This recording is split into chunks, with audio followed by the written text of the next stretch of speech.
Hello అండి. అందరికీ నమస్కారం. నేను మీ కట్టా కార్తీక్. తెలుగులో నాకిష్టమైన పాట 'ఆ చల్లని సముద్ర గర్భం దాచిన బడబానలమెంతో' దాశరథి గారు రాశారు. 'వందే మాతరం' శ్రీనివాస్ గారు పాడారు. చాలా బావుంటది. కావాలంటే యూట్యూబ్‌లోకెళ్ళి ఒకసారి వినండి. కాకపోతే ఇప్పుడు ఆ సముద్రం అనే ప్లేస్‌లో 'నేత్రావతి రివర్' అనే పదాన్ని పెట్టుకోండి. ఎందుకంటే నేత్రావతి నదీ గర్భంలో చాలా విషయాలున్నాయి. ఆ గర్భంలో ఉన్న విషయాల్ని ఇయాల కనుక్కోవడం కోసం ప్రయత్నం జరుగుతా ఉంది. ధర్మస్థల పక్కన నేత్రావతి నెవరు ఒడ్డున దాదాపు వందల మంది అమ్మాయిల్ని పాతిపెట్టాను అని ఒక విజిల్ బ్లోయర్ ఎవరైతే ఒక దశాబ్దంన్నరగా ధర్మస్థలంలో పారిశుధ్య కార్మికుడిగా పనిచేసిన వ్యక్తి ఉన్నారో అతను జూలై 3వ తారీఖు దక్షిణ కన్నడ ఎస్పీని కలిసి చెప్పిన తర్వాత మొత్తం మీడియా కూడా కూసింది. అంటే మొత్తం మీడియా కూడా కాదులెండి. శాటిలైట్ మీడియా నోరు మూసుకుంది. YouTube channels నోరెత్తాయి. ఏంటి 100 మంది అమ్మాయిలని చంపడం ఏంటి? అత్యాచారం చేయటం ఏంటి? పాతిపెట్టడం ఏంటి? అసలు ఏం జరిగింది? నిజానికి ధర్మస్థల అనేది ఒక 9 శతాబ్దాల చరిత్ర ఉన్నటువంటి ఒక ప్రముఖ పుణ్యక్షేత్రం. ఆ పేరులోనే ఉంది ధర్మస్థల. అంటే ధర్మానికి స్థలం అది. కానీ ఎందుకో ధర్మానికి స్థలమైనటువంటి ప్రదేశంలో ధర్మాన్ని పాతిపెట్టారు అంటే, ధర్మాన్ని అత్యాచారం చేశారు అంటే, ధర్మాన్ని చంపేశారు అంటే, ఎక్కడో వినటానికి కొంత ఇబ్బందికరంగా అనిపించింది. అసలు ఆ విజిల్ బ్లోయర్ మాట నమ్మాలా? నమ్మకూడదా? చాలా చర్చలు జరిగాయి. కొంతమంది హిందూ మతం మీద జరుగుతున్న కుట్రని, ఎందుకంటే అది టెంపుల్ టౌన్ కాబట్టి, దాని కీర్తిని పక్కదో పట్టించే దానికోసం జరుగుతున్న చర్చ అని, లేదు కొన్ని నిజంగానే జరిగాయి. డి గ్యాంగ్ అనేటువంటి ఒక గ్యాంగ్ పెద్ద ఎత్తున అరాచకం జరిగిందని కొంతమంది. తర్వాత అక్కడ స్థానికులైతే అసలు 100 ఏంది, 200 ఏంది, ఇయన్నీ చాలా చిన్న చిన్న విషయాలు ఇంతకన్నా చాలా పెద్ద ఎత్తున జరిగాయి. మాకు ఒక అమ్మాయిని బట్టలు లేకుండా రివర్ పక్కన పడేశారంటే ఇది కామన్‌గా మేము వినే విషయమే అది. అనేది అక్కడ స్థానికులు కొంతమంది చెప్పే మాట. పశ్చిమ కనుమల ప్రాంతం దట్టమైన అడవి. ఈజీగా డీకంపోజ్ కాబడే నేత్రావతి రివర్ ఒడ్డు. అలాంటి చోట నిజానికి ఆ దట్టమైన అడవిలోకి ఎవరిని తీసుకెళ్ళి ఏం చేసినా ఎవరికీ తెలీదు. అక్కడ కాకపోతే నాకున్నటువంటి విషయం ఏందంటే, ఇప్పుడు నేను చెప్తుంది కాదు ఆర్‌టీఐ రిపోర్ట్ ప్రకారం 2001 నుంచి 2011 వరకు 452 మంది అసహజ మరణాలు జరిగాయంట. అసహజ మరణాలు. అంటే సహజంగా వయసు అయిపోయి అనారోగ్యంతో చనిపోయిన వాళ్ళు కాదు. ఎలా చనిపోయారో, ఎందుకు చనిపోయారో, ఎవరు చంపేశారో తెలవకుండా చనిపోయిన వాళ్ళ సంఖ్య 452 అంట ఆ పరిసర ప్రాంతాల్లో. ఆర్‌టీఐ నివేదిక. నాగరిక ట్రస్ట్ వాళ్ళు ఆర్‌టీఐ పెడితే వాళ్ళకొచ్చిన రిపోర్టు నేను మీకు చెప్తా ఉన్నాను. ఇది అన్ని ఛానల్స్‌లో రిపోర్ట్ కాబడుతున్న విషయాన్నే చెప్తా ఉన్నాను. నా సొంత కవిత్వం నేను చెప్పదలుచుకోవట్లేదు. రెండో విషయం. సరే ఇప్పుడు ఈ విజిల్ బ్లోయర్ పారిశుధ్య కార్మికుడు చెప్తుంది నిజమా? అబద్ధమా? పక్కన పెట్టేద్దాం ఒకసారి అసలు. చర్చే పక్కన పెట్టేద్దాం. ఎందుకంటే ఇప్పటి వరకు 9 చోట్లేమో తవ్వారు. ఒక 2 చోట్ల ఆరో స్పాట్ దగ్గర మాత్రమే ఒక 2 ఎముకలు అంటే 25 ఎముకలు అంటున్నారు. అస్థిపంజరాలు ముక్కలు ముక్కలు కాబట్టి ఎముకలు దొరికాయి. ఇద్దరికి సంబంధించిన ఎముకలు అంటున్నారు. అది తప్పించి ఇంతవరకు ఏం ఆధారం దొరకలేదు. సరే ఒక పాన్ కార్డ్ దొరకటం, ఏటీఎం కార్డ్ దొరకటం, ఒక మైలుకి సంబంధించినటువంటి జాకెట్, ఎర్ర జాకెట్ దొరకటం. అయి ఎవరియో గూడా అర్థమైపోయింది. ఫైండ్ ఔట్ జేశారు. పాన్ కార్డ్ ఏమో ఆమె లక్ష్మి అనేటువంటి ఒక వ్యక్తిది అని, ఆమె బతికే ఉందని జెప్పారు. తర్వాత ఆ ఏటీఎం కార్డ్ ఏమో సురేష్ అనే వ్యక్తిది. అతను చనిపోయాడు 2 సంవత్సరాల క్రితం అని జెప్పారు. సరే ఆ ఫైండింగ్స్ జరిగిపోతున్నాయి. కానీ దాదాపుగా ఎక్కువ మంది శవాలేమి ఇప్పటి వరకు దొరకలేదు. కాబట్టి అసలు నిజంగా జరిగిందా లేదా అక్కడ అనుమానాలు ఉన్నప్పటికీ కూడా కొన్ని ఇష్యూస్ మాత్రం చాలా క్లియర్‌గా ఉన్నాయి. 1979లో వేదవల్లి అనేటువంటి ఒక టీచర్ తనకి హెచ్ఎంగా ప్రమోషన్ రావాలి. రాలేదు. కోర్టుకు పోయింది. వచ్చింది. కోర్టులో గెలిసిందామె. మమ్మల్ని కాదు అని చెప్పేసి మీరు కోర్టుకెళ్తామా అని చెప్పేసి ఆ ధర్మస్థల పెద్దలు ఏమని ఇంటికి భర్త లేని సమయంలో వెళ్ళి అత్యాచారం చేసి బాత్రూమ్‌లో తగలబెట్టి చంపేశారంట. ఆ భర్త చాలాలు న్యాయ పోరాటం చేశాడు. మొదట్లో భర్తనే అరెస్ట్ చేశారు. ఇతనే చంపుంటాడని. కానీ భర్త కాదు అని తేల్చారు. కానీ ఎవరు చంపారు అనేది తేల్చలేదు. దొరుకుతుందా నిజం? నిజం దొరుకుతుందా? ఇప్పుడు ఆ 100 మందిని చంపాను అని పారిశుధ్య కార్మికుడు ఒకసారి చెప్పింది అబద్ధమే అనుకుందాం. కానీ వేదవల్లిది నిజమేగా. 1986లో ఒక కమ్యూనిస్ట్ నాయకుడు కూతురు.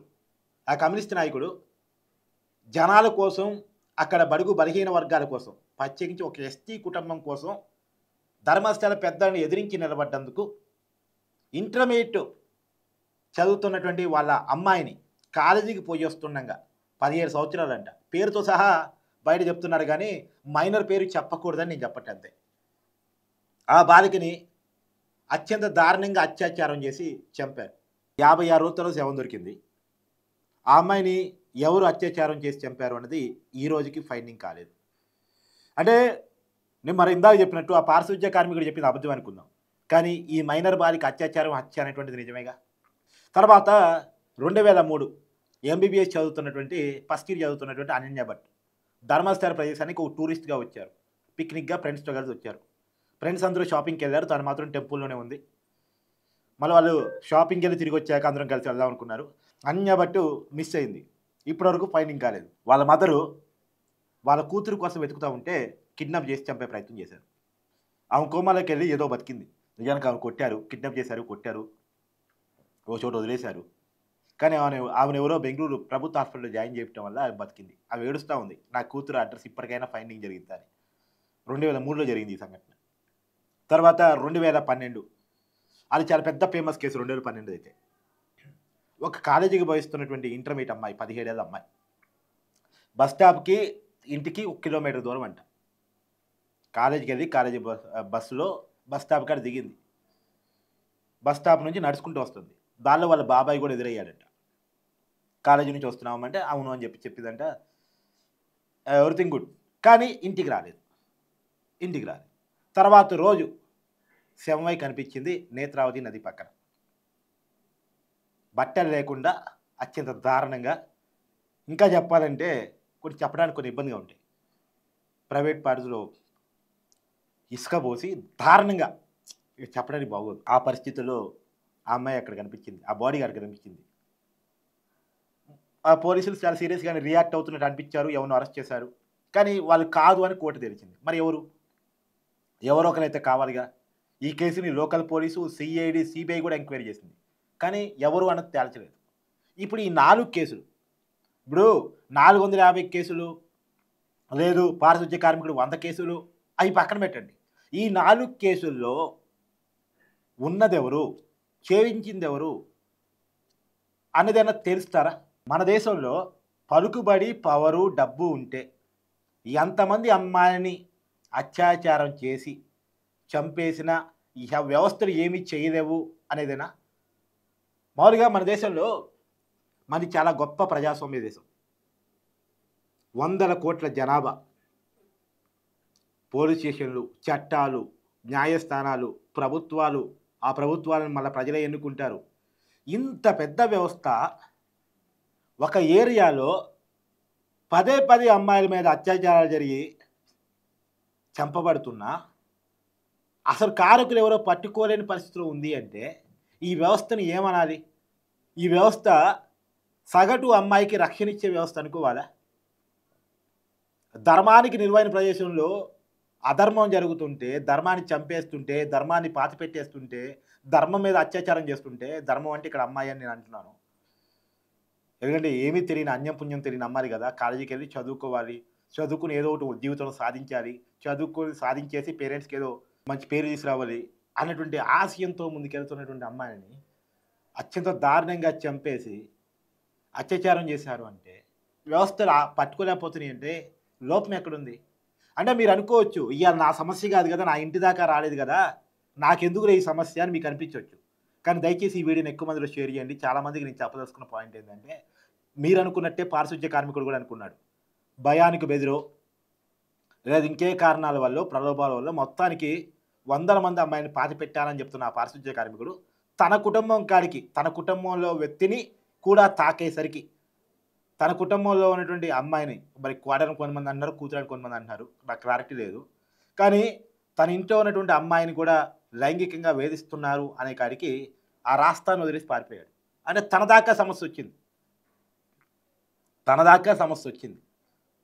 రేపు ఇలాంటి వ్యక్తులు సమాజంలో పెరిగిపోతే, ఇలా అత్యాచారం చేసి పలుకుబడితో, డబ్బుతో తప్పించుకునే మనస్తత్వాలు గనుక పెరిగిపోతే, రేపు మీ ఇంట్లో ఉన్న బిడ్డలకు కూడా రక్షణ ఉండదు.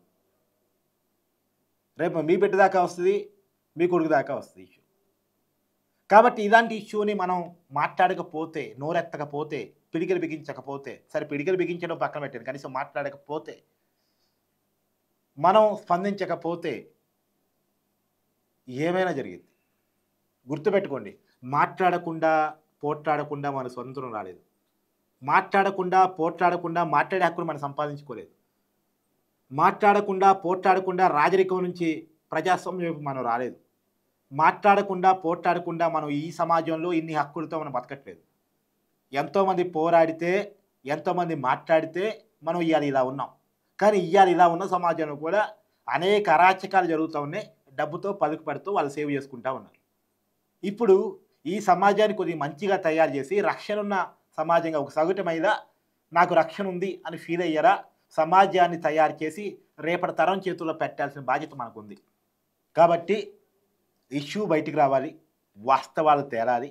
వెనుకున్న వాళ్ళు ఎవరైనా సరే, ఎంత పెద్దవాళ్ళైనా సరే, ఏ రాజకీయ పార్టీ వాళ్ళైనా సరే, ఏ మతం వాళ్ళైనా సరే, ఎందుకంటే మతమో పార్టీయో ఏది కూడా నేరస్తుడికి అండగాకూడదు. ఏ మతం కూడా నేరాన్ని ఎంకరేజ్ చేయదు. ఏ మతం కూడా నేరాన్ని ఎంకరేజ్ చేయకూడదు కూడా. కాబట్టి మతం పేరు పెట్టో, ధర్మం పేరు పెట్టో, దేవుడి పేరు చెప్పో నేరస్తుని రక్షించాలనుకోవద్దు మనం. ఎందుకంటే ఏ దేవుడు నేరస్తుని ఎంకరేజ్ చేయడు, ఏ మతం నేరస్తుని ఎంకరేజ్ చేయదు, ఏ ధర్మం నేరస్తుని ఎంకరేజ్ చేయదు. కాబట్టి దయచేసి దీని మత కోణంలో కాకుండా మనం సామాజిక కోణంలో, అమ్మాయి రక్షణ కోణంలో, సగటు మహిళ రక్షణ కోణంలో చూసి మనందరం మాట్లాడాలి. వాస్తవాలు తెలవాలి, వాస్తవాలు తెలవాలి. ఇప్పుడు ఏమీ జరగకుండా మొన్న ఎస్ఐ మంజునాథ్ గౌడు అక్కడ విజిల్ బ్రోయర్ ఎవరైతే కంప్లైంట్ ఇచ్చారో అతను బెదిరించాడంట. నువ్వు ఆ శవాలను పట్టించినా కానీ నీకు శిక్ష తప్పదు, ఎందుకంటే నువ్వు పాతి పెట్టా అని చెప్తున్నావు కదా. ఒకవేళ పట్టించకపోతే అబద్ధం చెప్పావని శిక్ష తప్పదు. ఇప్పుడు నువ్వు ఎవరో నన్ను ఫోర్స్ చేసి కంప్లైంట్ ఇచ్చారు అని చెప్పి తప్పించుకో, లేకపోతే నువ్వు వస్తావని బెదిరించాడంట. ఎందుకు బెదిరించుంటాడు లోకల్ ఎస్ఐ మంజునాథ్ గౌడ? అతను ఇప్పుడు మంజునాథ్ గౌడ్ని అదుపులో తీసుకుని సిట్టు అంటే ఏదో జరుగుంటేనే కదా, ఏదో జరుగుంటేనే కదా భయం. జరగలేదు అని అనుకోవడానికి లేదు. అసలు ఏమీ అంటే ఇంత జరిగిందా లేదా అన్నది పక్కన పెట్టండి, అసలు ఏమీ జరగలేదు అనుకోవడానికి లేదు. నేను ఆర్టీఐ రిపోర్ట్ చెప్తున్నాను, కొన్ని కేసులు ఉదాహరణ చెప్తున్నాను. తర్వాత మంజునాథ్ గౌడ బెదిరింపును మనం చూస్తూ ఉన్నాం. కాబట్టి అసలు ఏమీ జరగలేదు అనుకోవటానికి లేదు. కాబట్టి దయచేసి వాస్తవాలు తెలవాలి, వాస్తవాలు తెలవాలి.